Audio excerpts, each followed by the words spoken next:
nous propose l'ISO 37000. Elle considère que la gouvernance repose sur une finalité, ce que l'on pourrait appeler la raison d'être, si l'on retient une terminologie qui est utilisée aujourd'hui. Ce sont les objectifs globaux, donc pas seulement économiques, de l'organisation. La gouvernance va alors s'appuyer sur quatre principes. Premièrement, la création de valeur.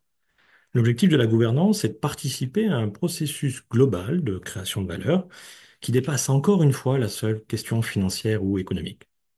Cette gouvernance va reposer sur trois piliers pour créer de la valeur.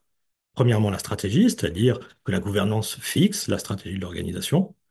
Deuxièmement, la surveillance, le contrôle, surveiller les dirigeants, mais aussi l'ensemble de l'organisation. Et enfin, la redevabilité, la reddition des comptes, ce que l'on appelle en anglais l'accountability, c'est-à-dire tous les comptes rendus à faire à un certain nombre de parties prenantes, en interne comme en externe. Ensuite, ces quatre principes fondamentaux sont facilités par toute une série de principes complémentaires. C'est-à-dire qu'il n'y a pas de gouvernance sans dialogue avec les parties prenantes. Dialogue donc mutuel, réciproque. Une gouvernance de qualité, c'est une gouvernance qui repose par ailleurs sur un leadership de qualité. Cela ne veut pas dire qu'il y a une prégnance des dirigeants, mais il faut une vision globale, éthique, authentique.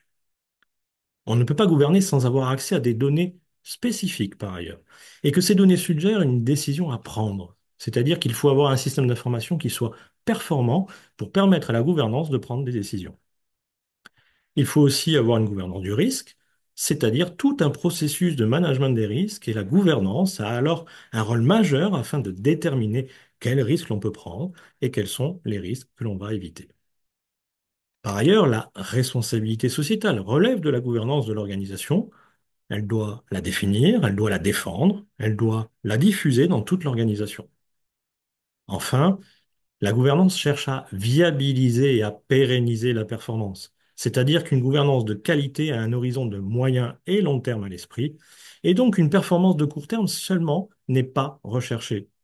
On cherche la viabilité à court terme, bien sûr, et notamment en cas de crise, mais on cherche surtout à pérenniser la performance.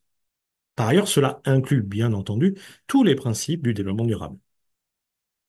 Et enfin, les trois principaux résultats de la gouvernance, si elle est efficace, si elle est de qualité, si elle est collective, c'est une performance effective. C'est toute une série de comportements éthiques, parce qu'effectivement, si on respecte tous ces principes, l'éthique est incorporée dans la gestion. Et c'est précisément le dernier résultat de la gouvernance, c'est-à-dire une gestion responsable.